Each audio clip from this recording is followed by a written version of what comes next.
Na nova resolução aprovada pelo Conselho Federal de Medicina, uma das principais mudanças é o intervalo entre a chegada do paciente ao hospital e o início da investigação de morte encefálica, que agora precisa ser de no mínimo 6 horas. Uma vez que o número de neurologistas e neurocirurgiões disponíveis é muito heterogêneo, num país como o nosso, muito grande, é que intensivistas treinados e médicos formados em medicina de emergência possam ampliar a capacidade de fazer esse diagnóstico de maneira mais rápida e assim ampliar o número de doadores. Antes, a morte cerebral precisava ser diagnosticada por 2 médicos e, obrigatoriamente, um deles deveria ser um neurologista. Esta determinação era considerada como um obstáculo, principalmente em hospitais que não têm este especialista.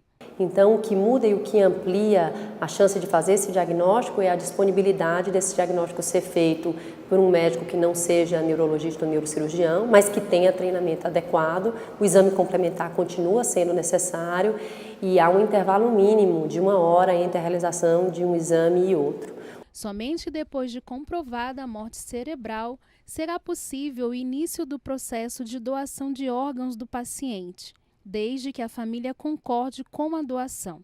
O diagnóstico de morte encefálica é o ponto de partida para uma série de medidas que transforma o paciente em doador, inclusive a autorização da família e a conservação adequada da pessoa para garantir a preservação dos órgãos.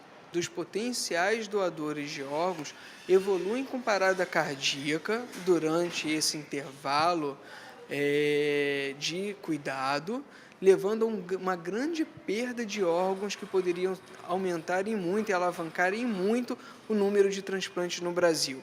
Se a morte encefálica for comprovada e houver autorização da família, mais de 10 órgãos podem ser transplantados, entre eles coração, pulmão, fígado, córnea e rins. Segundo o Conselho Federal de Medicina, só no ano passado, cerca de 24 mil transplantes foram realizados no Brasil.